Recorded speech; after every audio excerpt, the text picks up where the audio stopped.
Hello, welcome to Lecture 23 of Design of Mechanical Systems. Today we're going to keep looking at screws, fasteners, and non-permanent joints. In the previous lecture, we looked at this classification of non-permanent joints, and we classify them according to the function that they are performing. They can either be shear joints or tension joints. And shear joints use the fasteners to prevent lateral motion of the members or plates that conform the joint. And we looked at some techniques to analyze either the friction or bearing resistance of those joints. Today, we're going to look at tension joints, where we're using the bolt to prevent axial separation of the members. And so here you have a bolt which you have tightened to bring these two members together, and then you're applying an external force trying to pull these members apart. And so we're trying to understand how are we going to analyze this mechanically and how are we going to design this type of joint.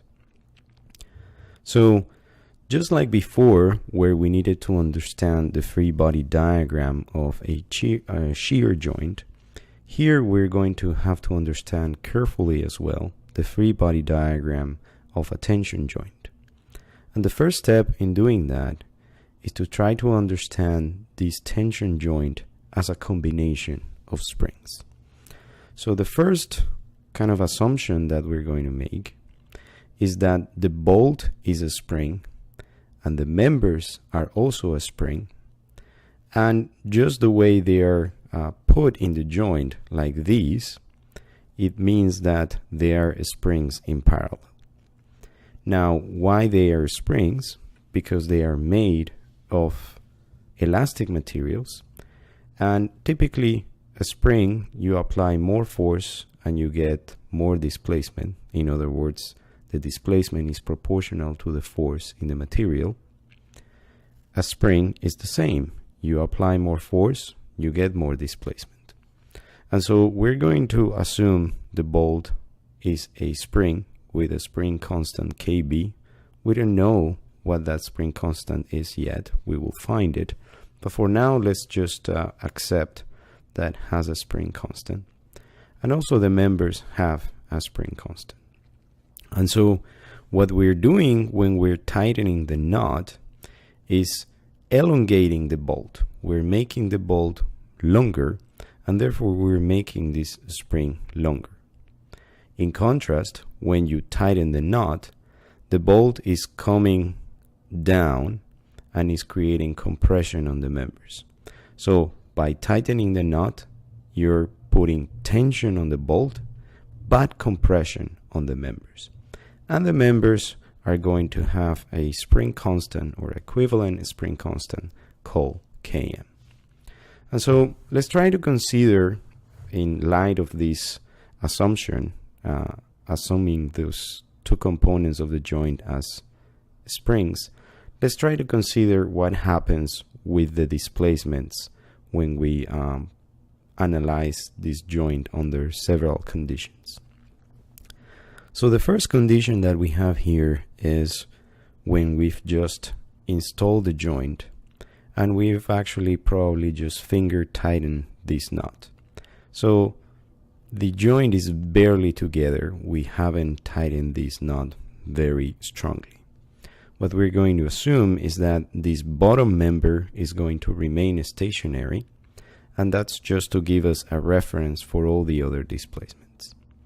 So the first thing after doing this is probably going to be tightening the knot very strongly so that we can have a firm joint between these two members. So when we tighten that knot, what we are doing, like I said, is elongating the bolt. And that tension force, the reaction to that tension force, is what provides the clamping force to the members. So if we did rotate this knot, what must have happened is that the end of the bolt came down by a distance delta 1. And the top of the members, which are in contact with the head of the bolt, must also have come down. In other words, they're being compressed between the knot and the head of the bolt. This is the situation when we install the joint and put it into service. So we've just tightened the knot.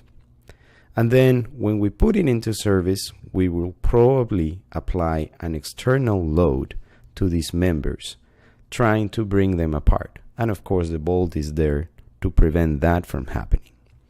And so, while keeping this plate here stationary as a reference for our displacement, what's going to happen is that due to this force, this compressive or this compression delta 2 that was originally there when we apply or when we tighten initially or not, is going to be decreased a little bit due to the force that we apply here. And so, given these three situations, we're going to need to analyze what does this mean in terms of forces in the bolt, in light of this model that we've adopted for our joint, these two springs, one of them being the members and another being the bolt. So let's go to the board and we'll write some equations to try to analyze this situation. So let's first analyze situation 2. That is the second drawing that we see there in the middle. So the change in bolt length in this particular case, let's call it delta, and that's going to be equal to delta 1 minus delta 2. And keep in mind that I'm having this sign because delta 1 is larger or equal than delta 2.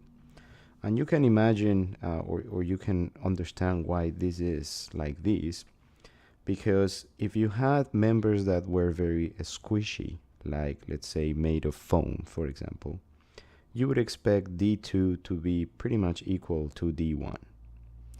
If the members become more and more stiffer, D2 should become smaller and smaller. But it's never going to happen that D2 is going to be larger than D1. So that's our first conclusion, the change in bolt length. But given that we are considering our bolt a spring, then we can find the force in the bolt.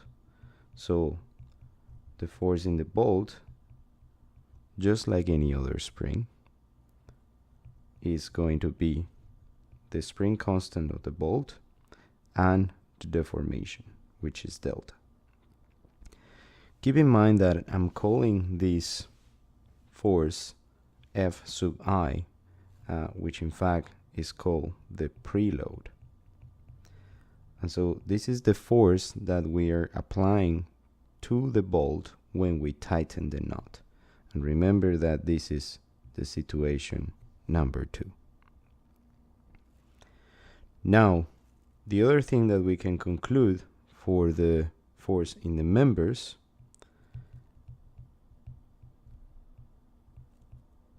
and we're going to call that F sub M, is that it should be equal to the preload. And that's only a statement that the joint is in equilibrium, which it should be. And so if that force is equal to the preload, given that the members are also a spring, then that force should be equal to the spring constant of the members multiplied by the deformation of the members, which in situation 2 is delta 2. So those are our conclusions for situation 2. Let's look at situation number 3, where we've applied an external load to the joint and the compression of the members has been decreased or has been reduced from delta 2 to delta 3. So for situation number 3, again, let's try to look at the change of the bolt length. So, and this is always compared to the original length of the bolt. So in this particular case, we have that the bolt has changed in length delta 1 minus delta 3. And just like before, then we can find the force in the bolt in situation 3 as the spring constant of the bolt multiplied by the deformation of the bolt. However, what is important to see here is that I've changed the name of the force in the bolt, because I'm considering the case when I'm applying an external force, I'm calling it FB. So this is sort of like the general nomenclature for the force in the bolt. And when we don't have an external load, the force in the bolt is going to be equal to the preload. So FB is going to be equal to F sub I when we don't have an external force. But in situation 3, we do have an external force. So the force in the bolt is simply the spring constant of the bolt multiplied by its deformation. So we've written those equations, and now let's try to look at the free body diagram of the members, just to get some clarification between for the relationships between all the forces that are here in this structure. Keep in mind that our goal here is to find an expression for the force in the bolt, F sub B, in terms of things we know. That's very important. We only want an expression that is a function of the spring constants and a function of the geometry of the joint or of the preload that we apply. Having these equations as a function of deformation is not very useful yet, because we really don't know before we put the joint in service what those deformations are going to be. In fact, we want to predict that. So we're going to try to morph this equation for the force in the bolt by replacing for things that we know their magnitude. So let's look at the free body diagram of the members. So we have here the top member, the light gray member, and we have the external force applied to it. We also have the force on the bolt applied from the top, that is the head of the bolt is applying a force to the light gray member. And for it to be in equilibrium, the darker gray member should be applying, let's call it a normal force or a contact force. And so here we're referring to the upper member in this contact. Similarly, for the lower member, we should have an equal and opposite contact force. We also have the force in the bolt, in this case exerted by the nut, and we have the external force being applied, and this is for the lower member. And so I can merge these two free body diagrams together, and what I'm going to get is something like this, where I have the external force and the force in the bolt. So the force in the bolt is bringing the members together, and the external force is trying to pull them apart. Because of that, we know that we want our external force to be less or equal than the force in the bolt, because if that does not happen, then our tension joint would come apart. The other thing that we know is that this free body diagram gives us the resultant for the force in the members. The internal force on the members is the difference between these two forces that we see here. So, in other words, the force in the members should be the difference between the force in the bolt minus the applied force. And essentially that is, we're finding an equation for Fn in these diagrams that we have at the top. And so that should be equal to the spring constant of the members multiplied by the deformation of the members, which in situation 3 is d3. Okay, so now we have all these equations and we can start to find an expression for the force in the bolt as a function of the things we know. So I'm going to start from this equation right here and start replacing things until I have an expression that only has things that I know. So let's write this down again. We have the force in the bolt is equal to spring constant in the bolt multiplied by delta 1 minus delta 3. But I have a expression for delta 1. And I know this expression from situation number 2. And so let me replace by delta 1 in this expression.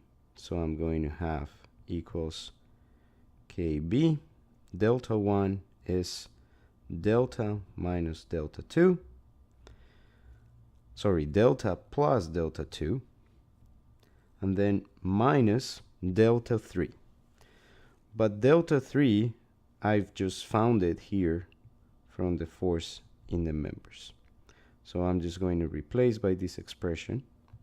So I get force in the bolt minus the external load divided by the spring constant of the members. And so that is delta 3. And all of this is multiplied by the spring constant of the bolt.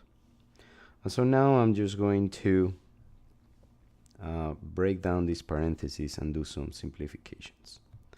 So let me break down these parentheses.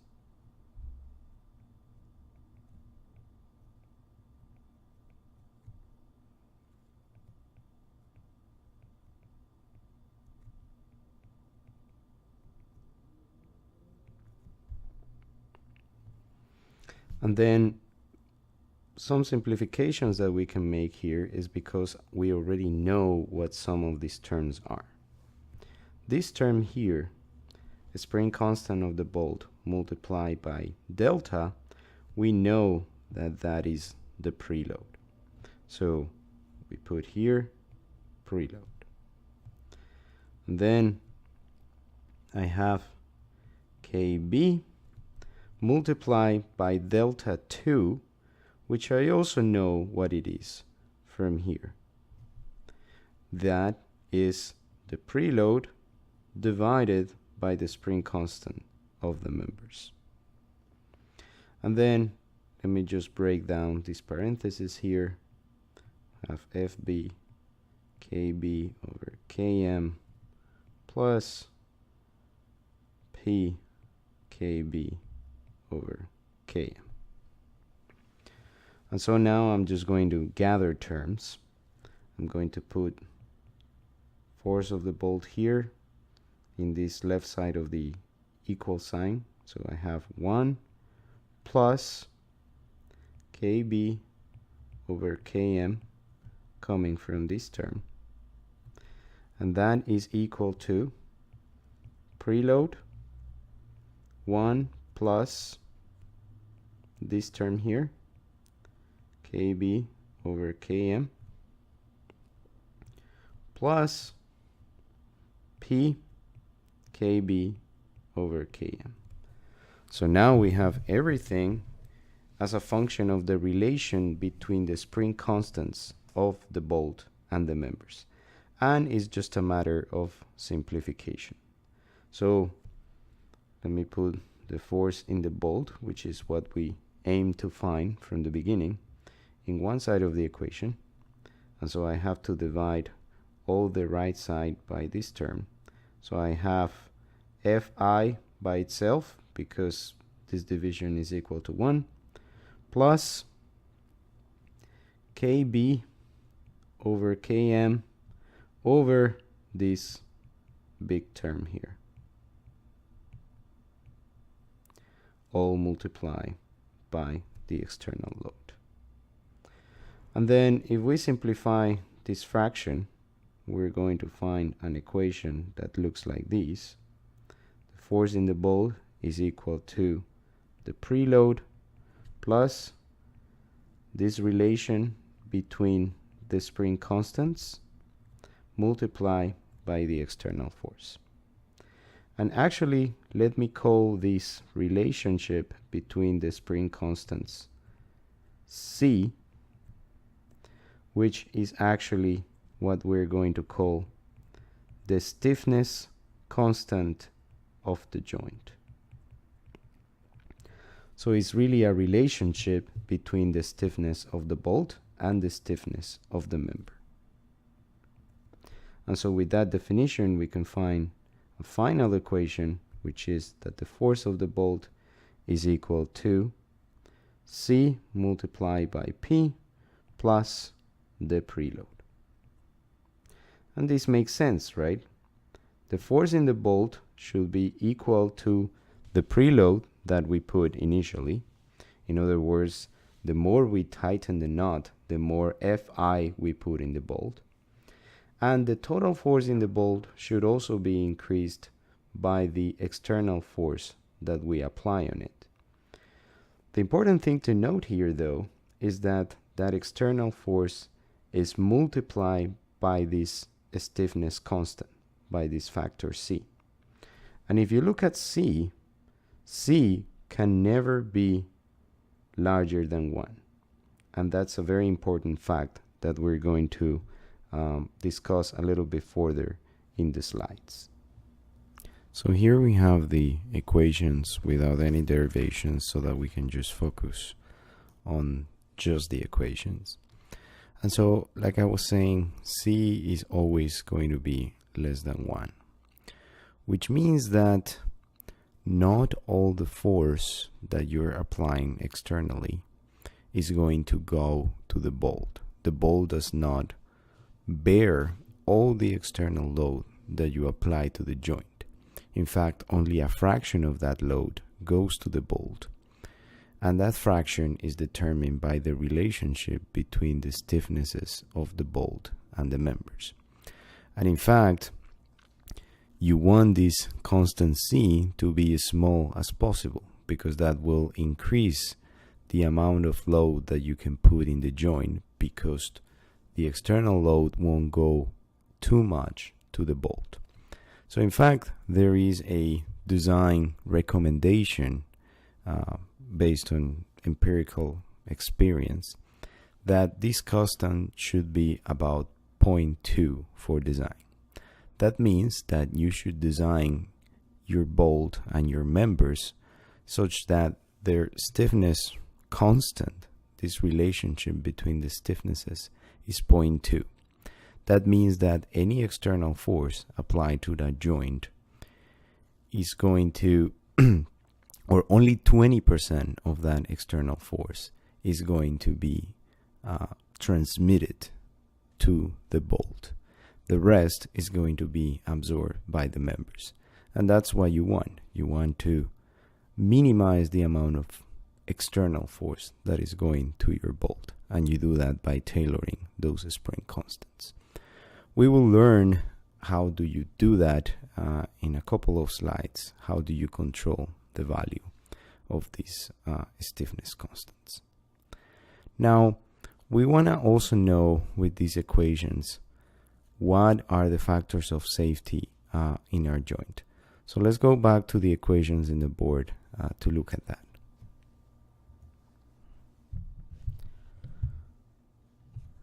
So if we want to know about the factor of safety of this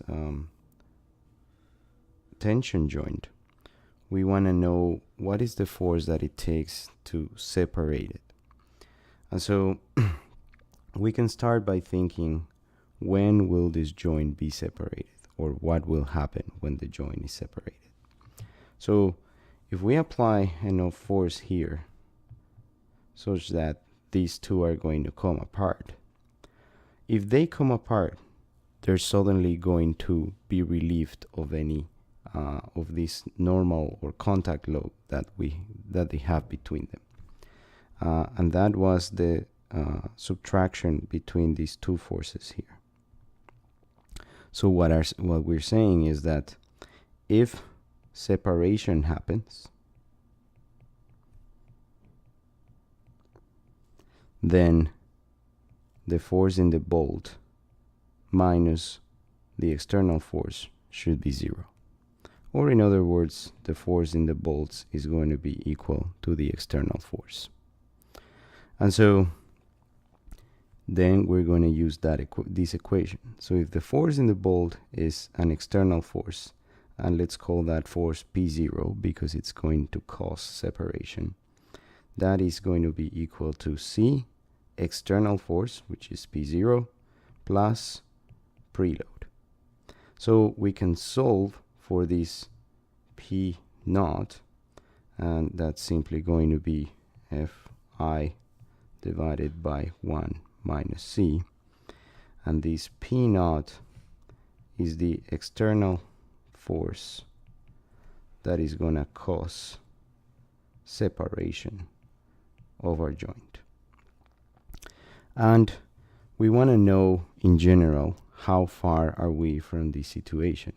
And just like with any factor of safety that we looked at, we simply divide by the applied load and call that ratio the safety factor. So we divide the critical load that will cause separation by our load, and we call that our safety factor for separation, and that's going to be equal of as Fi divided by P1 minus C.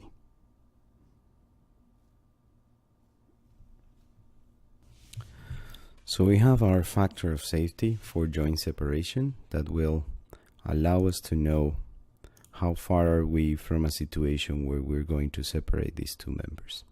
Then the last thing that we can calculate from this model here is the stress in the bolt. Now, as I've been saying, the bolt is going to be under tension when you tighten the knot.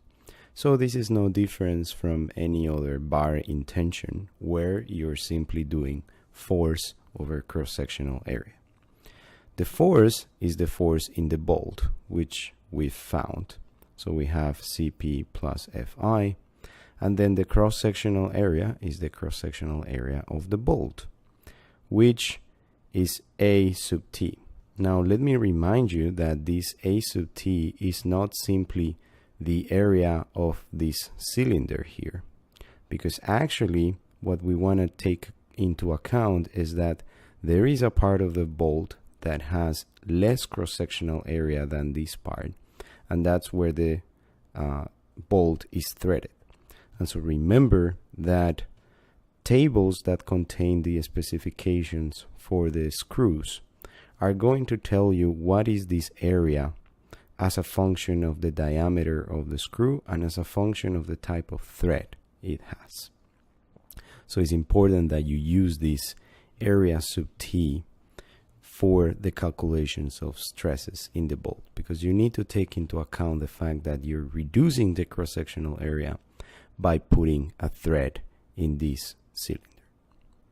So these are the conclusions that we can get from this model that considers the bolt and members as springs.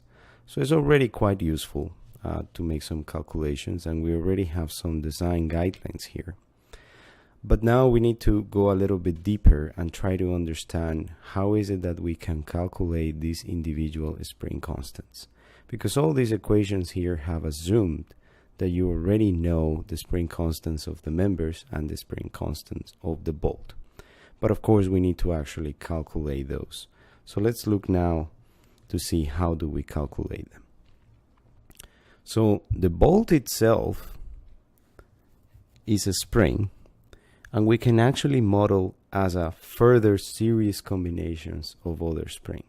So if you think about it, the bolt is just a collection of two segments. One segment is an unthreaded cylinder, and another segment is a threaded cylinder.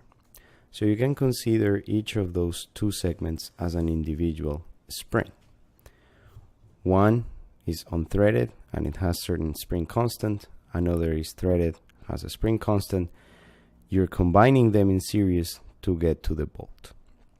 And so to get the actual spring constant of the unthreaded and threaded part, you're going to have to consider the geometry.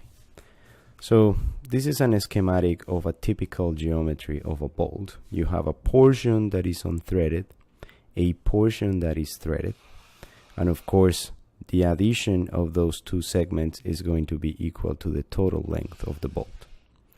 However, only some of that length will actually be clamped between the nut and the head of the bolt.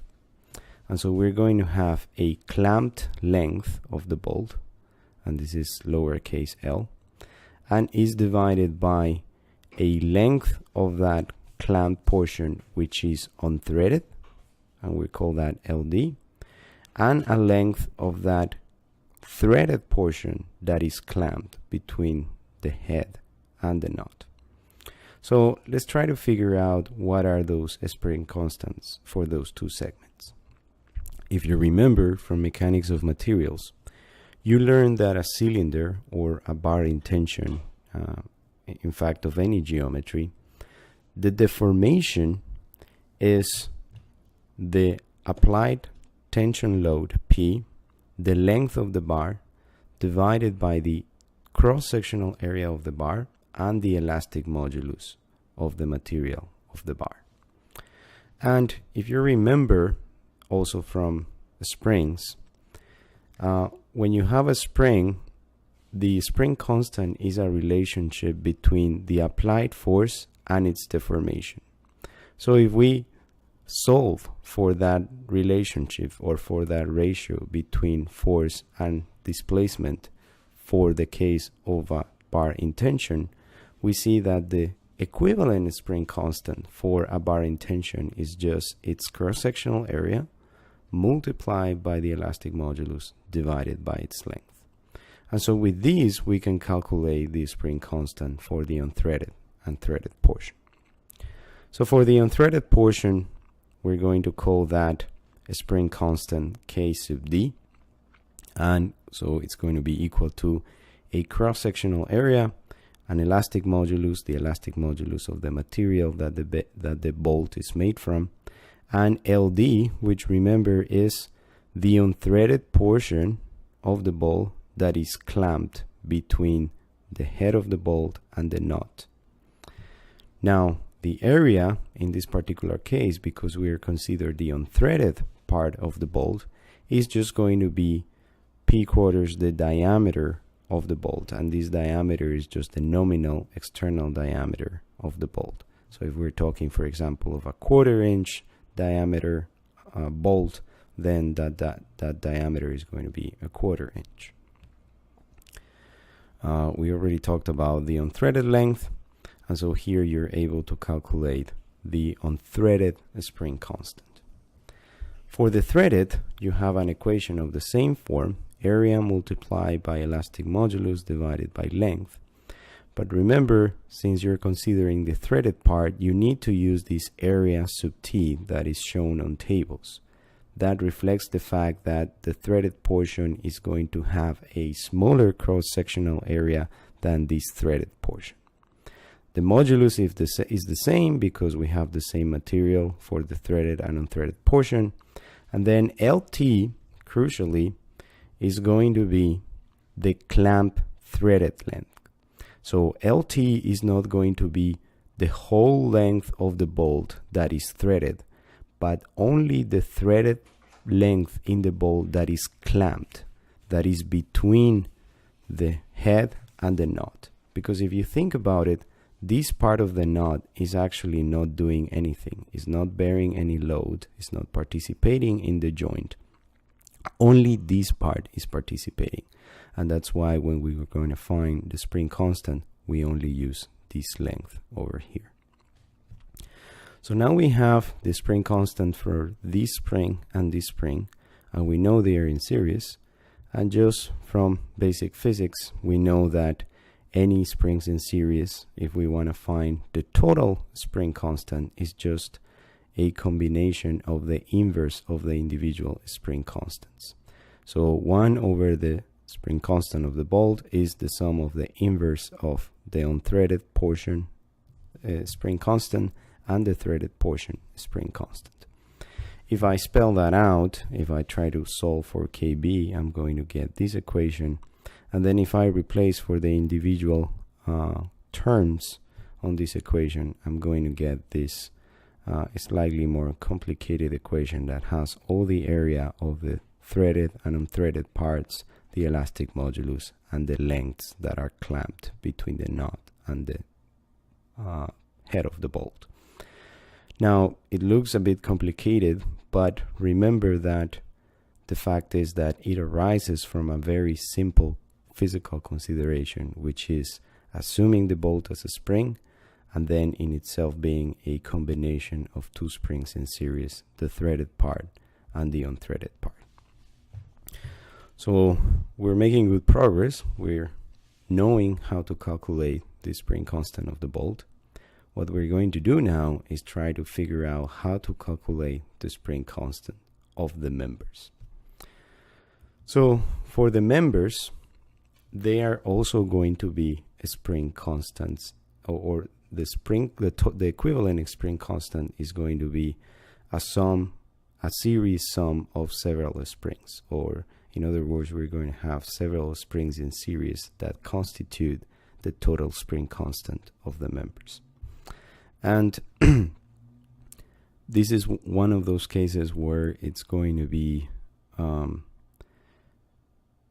equations that come from experience.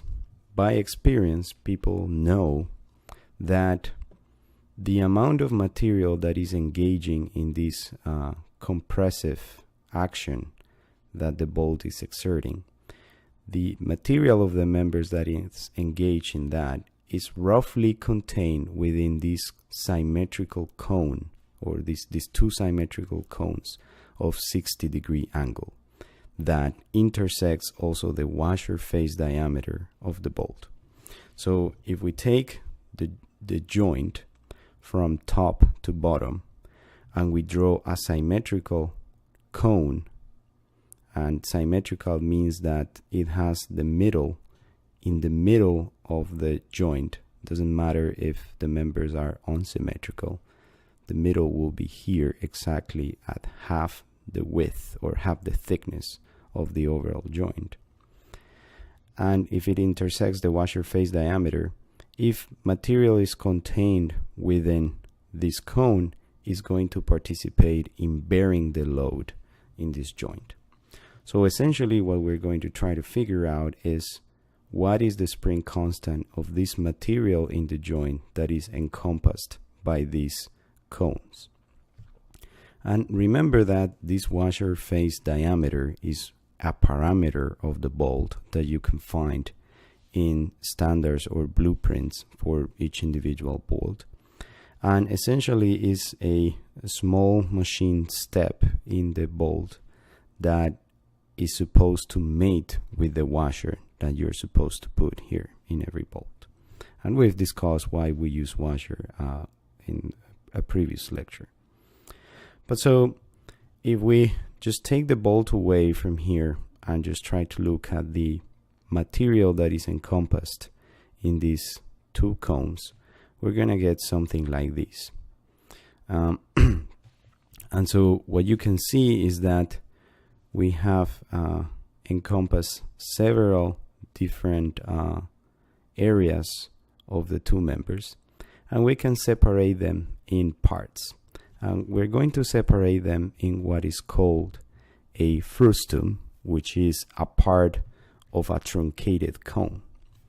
So if you look at this geometry that is encompassing the materials that are engaging in the joint, you see that when we cut that away, we're going to end up with this frustum, which in this particular example is made up of material of the washer. Then we're going to have this part, which is this part over here. We're also going to have this part, which is this part over here. And then we're going to have another part, which is this part here. So these are the 4 individual components in this particular example that are encompassed by this double cone of 60 degrees angle. And what we know is that the stiffness constant of the members is going to be the series sum of the individual spring constants of these 4 frusta. And we actually know the equation to find the spring constant of each individual frustum. And so we have the diameter, and this is the minor diameter. We have the whole diameter, and we have the thickness of the frustum. Note that we don't have the angle here because no matter the joint, we're always going to have a 60-degree angle for the whole cone, or in other words, a 30-degree angle from the vertical. So this equation only works for a cone that has this 60-degree angle, but that applies for any tension joint. So no matter the material, no matter the joint, you're always going to be able to draw this symmetrical cone and just try to find what are the different components that are encompassed by this cone. So what we're going to do is use this equation and the material of this part of the joint, which in this particular case would be the material of the washer, find these dimensions and find the spring constant of this tiny frustum. Then we're going to find the dimensions of this one and find its spring constant, and so on and so forth. And then at the end, we're going to combine all those spring constants as one spring constant, which is going to be the spring constant of the members of the joint. And because they are in series, we already know how to do that mathematical operation. Is just the sum of the inverse of the individual spring constants. So let's try to test the understanding of these concepts with some practical examples.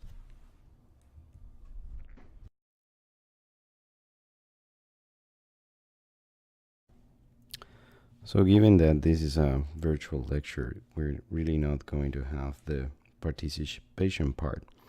But what I will ask you is to consider these different questions. And if you want to think about it, just pause the video for about 10 seconds. Then I will just tell the answer and explain what is the correct answer of all these different options. So let's consider first this joint that we have here.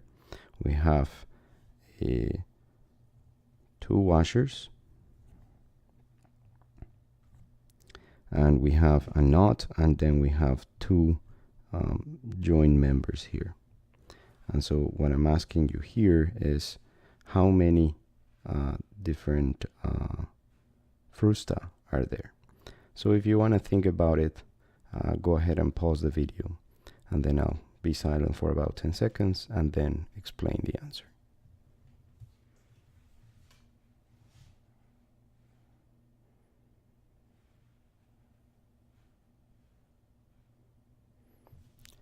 So to find the answer, we're just going to have to find the middle of the joint here, and so that's probably around here, and there we're going to trace our cone from the washer face diameter, which is about here,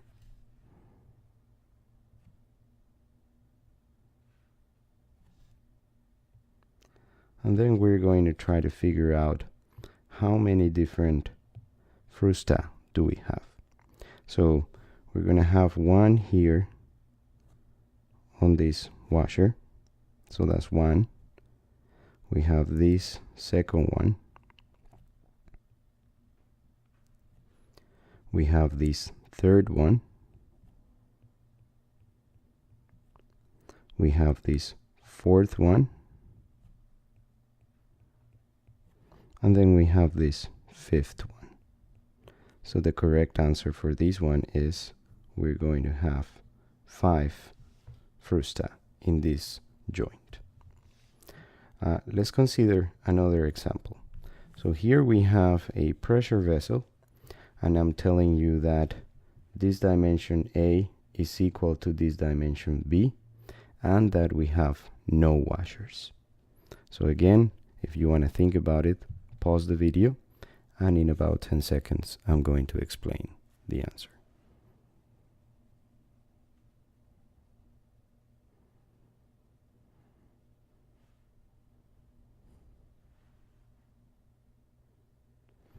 So given that A is equal to B, even though the drawing doesn't show that exactly, it means that the cones that we're going to draw are going to be like this, and like this, like this, and like this. And given that we have no cones, essentially we're just going to have one frustum here and another one here. So the correct answer for this one is that we have 2 frusta. Let's consider one final example. In this particular case, we have 2 very unequal members, no washers, and we're trying to figure out how many frusta are there. So again, pause the video if you want to guess, and I'll explain in 10 seconds.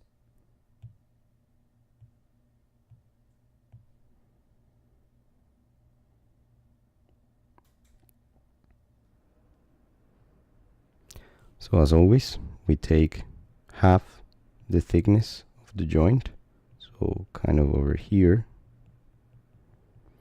and we draw the 2 cones at 60 degrees.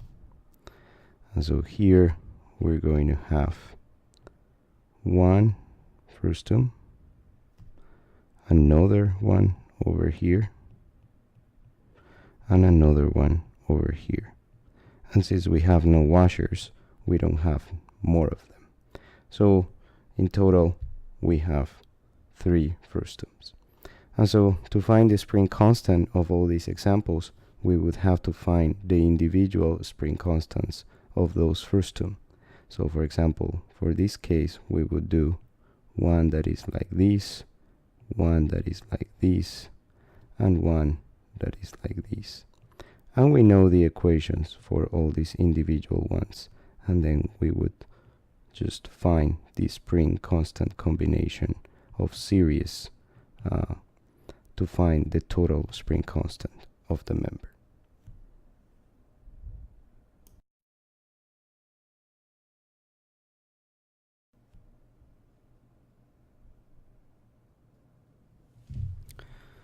So we've talked about the spring constant of the members and the spring constant of the bolt, how they relate to each other, but we still have ignored what we've called the preload. And the preload is, remember, the force, the tensile force that we're applying to the bolt because we're tightening the knot at the beginning when we're assembling the joint. And so if you consider that, essentially what you're doing is you're converting the torque that you apply to the knot into tension in the bolt. So by applying this torque over here, you're creating the preload in the spring, in the bolt. So we may want to relate this torque, this applied torque, to the force, to the preload, because for practical matters, you actually only have control over the torque that you apply to the knot or to the bolt. That's what you actually measure in a practical engineering situation. And given that oral calculations are based on the force F sub I, the preload, we might want to know what is the relationship between those two. So what we're going to do is going to do a free body diagram of the thread. And essentially what we're going to do is unwrap this spiral that we have here in the knot. So if we unwrap that thread, what we're going to have essentially is a inclined plane. That inclined plane is going to have an angle lambda. Per thread is going to have a length pi d, and obviously has a length here or a height in this triangle. And you're going to have several forces on that inclined plane. You're going to have a force sub r, which is related to the torque that you're applying. You're going to have a friction, which is going to be coefficient of friction multiplied by a normal force. And that normal force will be normal to this inclined plane. And then you're also going to have your preload. So to find a relationship between the torque and the force, we're going to have to find a relationship between this force and this force, developing this free body diagram. So it's a little bit complicated algebraically, but not that difficult to understand conceptually. So let's just start doing the sum of forces in x and y and see what we get. So if I take this free body diagram and do sum of forces in x, so I have PR minus the normal force multiplied by the sine of the thread angle minus the friction force, which is friction coefficient multiplied by normal force and projected to the x-axis. So I need to do cosine of lambda, and that's equal to 0. Let's call that equation 1. I'm also going to have sum of forces in y, and so I have the preload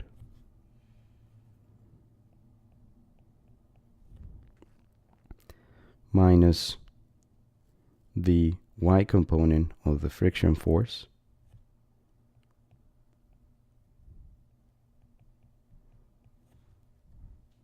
plus the y component of the normal force. So that's n cosine of lambda.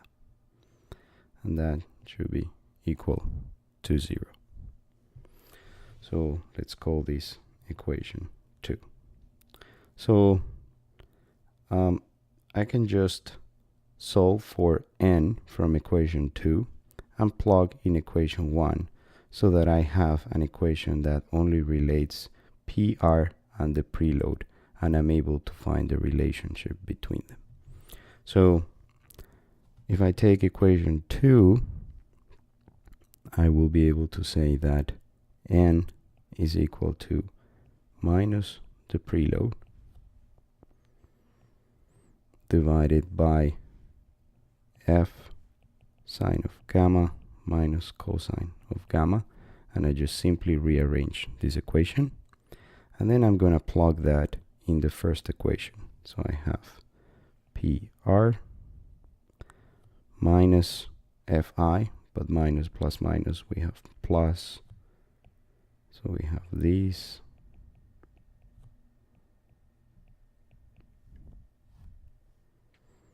plus friction coefficient minus again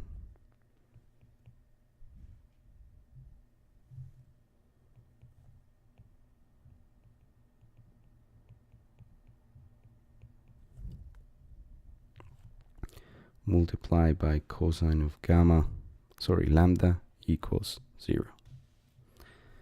So let me factor now the preload. So I get PR plus force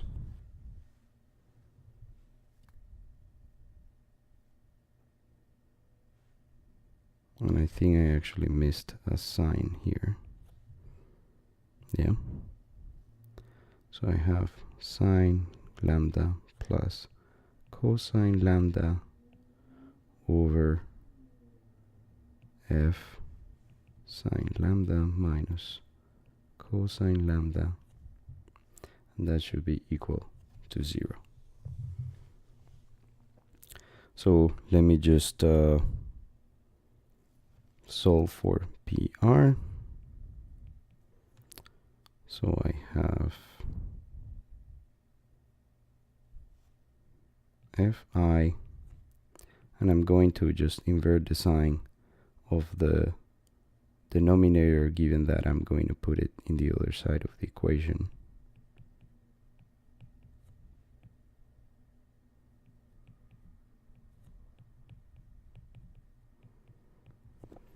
And then the other thing that I realize is that this force is essentially the tangential force that is causing this torque.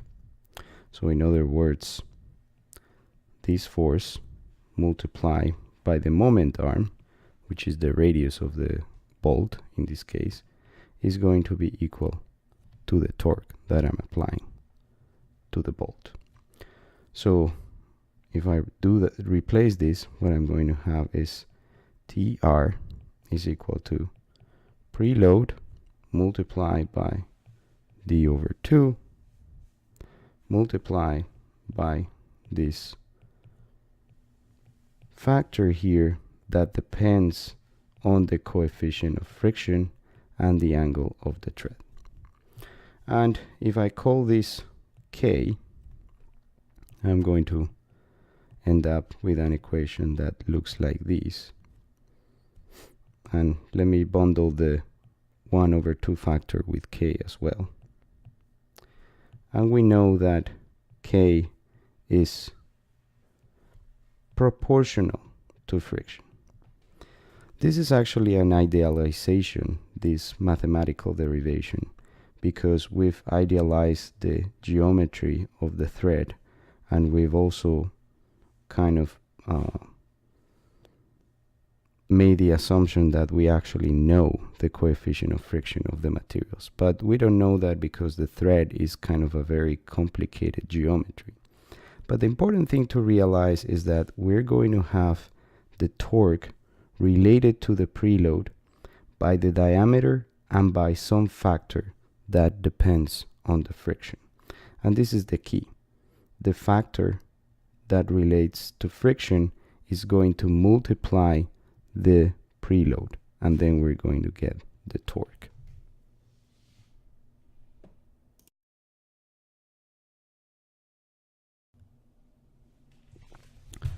So let's think about it, or let's think about what this equation means. The torque that we apply is equal to a factor K, the preload, that is the axial load that we are causing by tightening the knot, and the diameter of the bolt.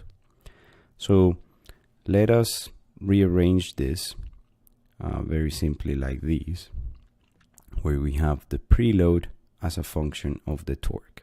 So preload is equal to the torque divided by K divided by the diameter of the bolt. And remember that that K is proportional to the friction. So what we are saying is that when we apply a torque, we are trying to overcome the friction between the knot and the thread to be able to tension the bolt. So if we have lower friction, that means a lower K, any torque that we apply is going to reflect in a larger preload. But if we have higher friction, this term is going to become smaller, and then any torque that we apply, then we're going to have lower preload. So in other words, if you have a thread with some coefficient of friction and you apply a certain torque, you're going to get certain preload. If you lubricate that thread and you apply the same torque to tighten the knot, then you're going to get larger preload because you're reducing the coefficient of friction.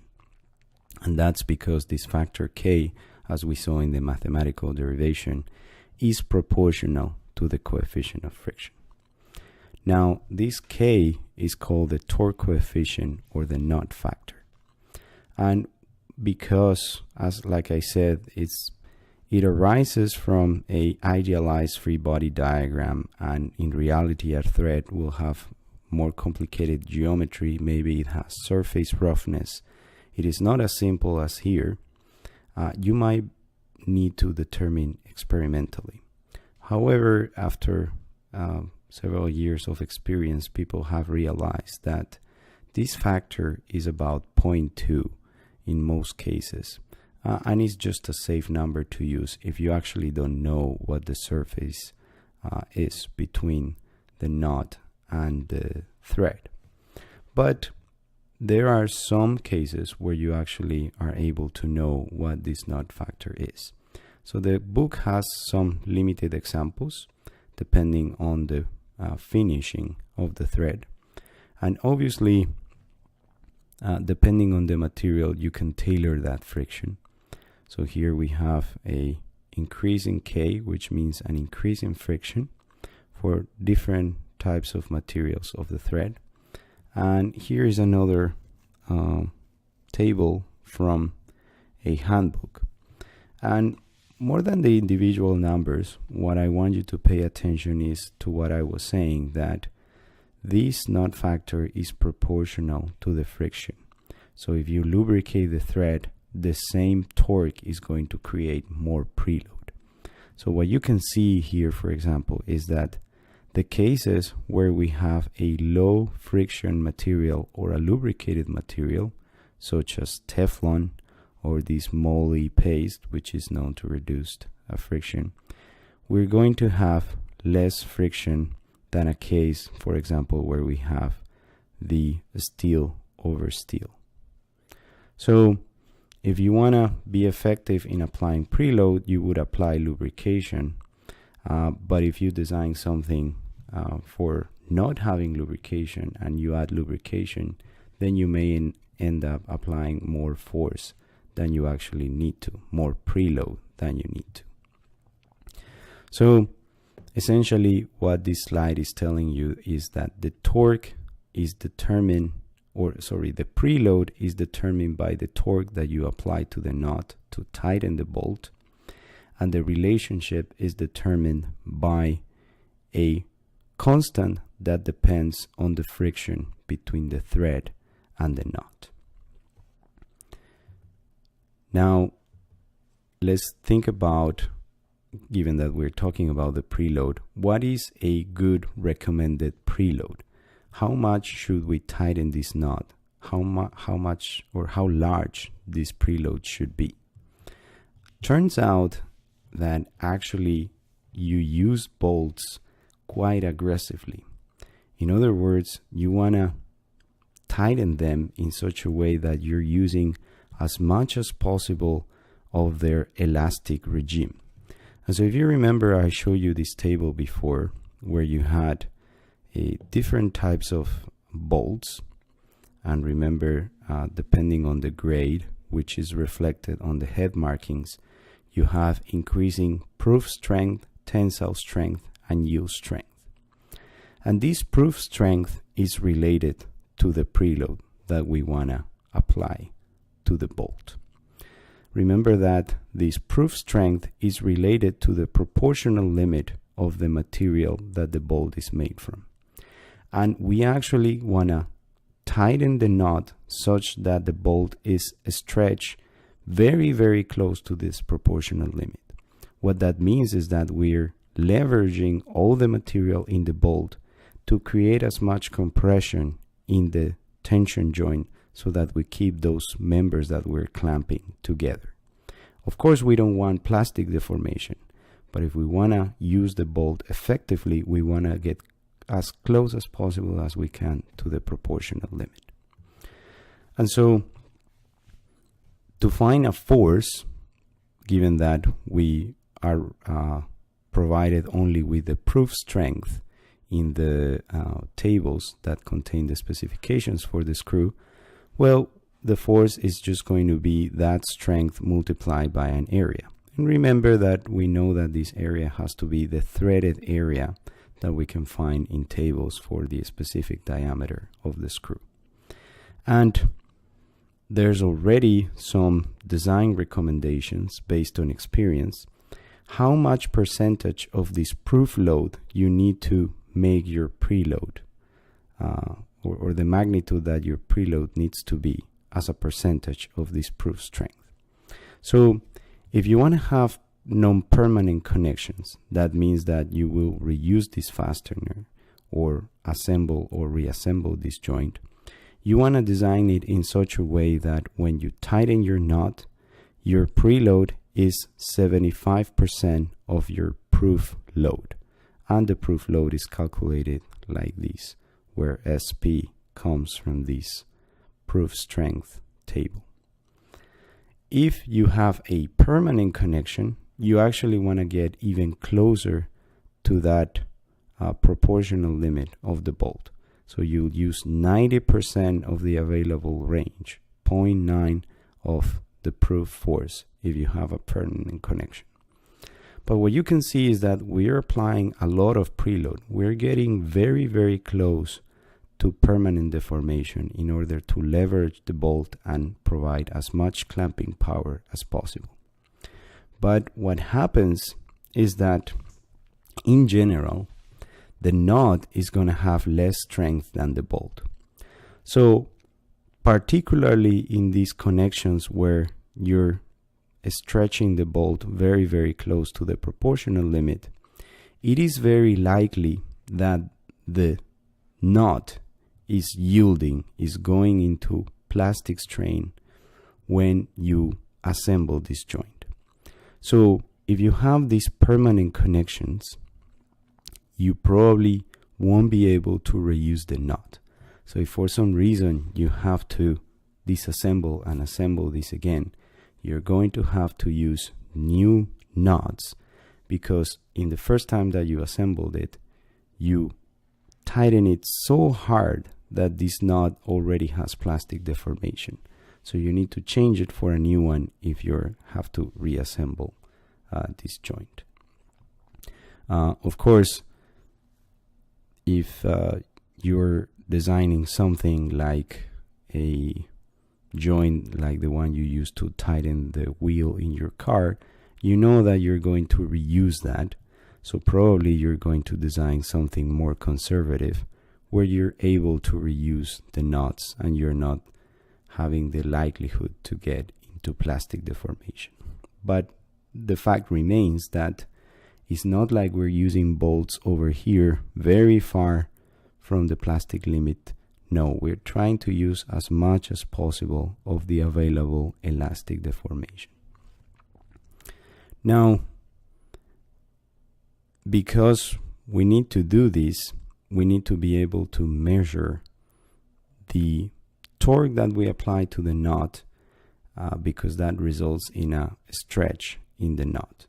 And that's why you use things like these torque wrenches to measure the torque that you apply to a knot, because that results in an effective elongation of the bolt and some effective clamping power of that joint. But one interesting fact is that depending on the tool that you're using to tighten the knot, you're going to have some scatter because maybe the instrument is not so precise. So just to give you an example, this type of wrench has 60 to 80% scatter in the preload. In other words, even though you think you're applying the same torque, when they actually go measure, the preload in the bolt has a scatter of 60 to 80%. That means that we need to design our joint in a way that is robust to this scatter.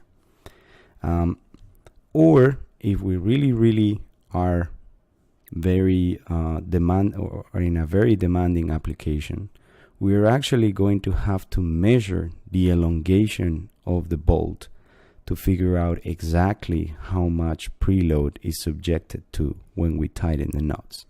So if you have a very demanding application, you could do something like measure with ultrasound. And this is similar to that video that you saw on fatigue testing to detect cracks, except this one is to detect the length of the bolt. So you would put an ultrasound probe here to detect how much this bolt is changing in length as you tighten this nut. And because you know the properties of the bolt and its geometry, you're able to know the preload that you're applying. But that's when you really need to know what type of preload or what magnitude of preload you have, and you cannot accept any of these scatter that you get in these more manual methods.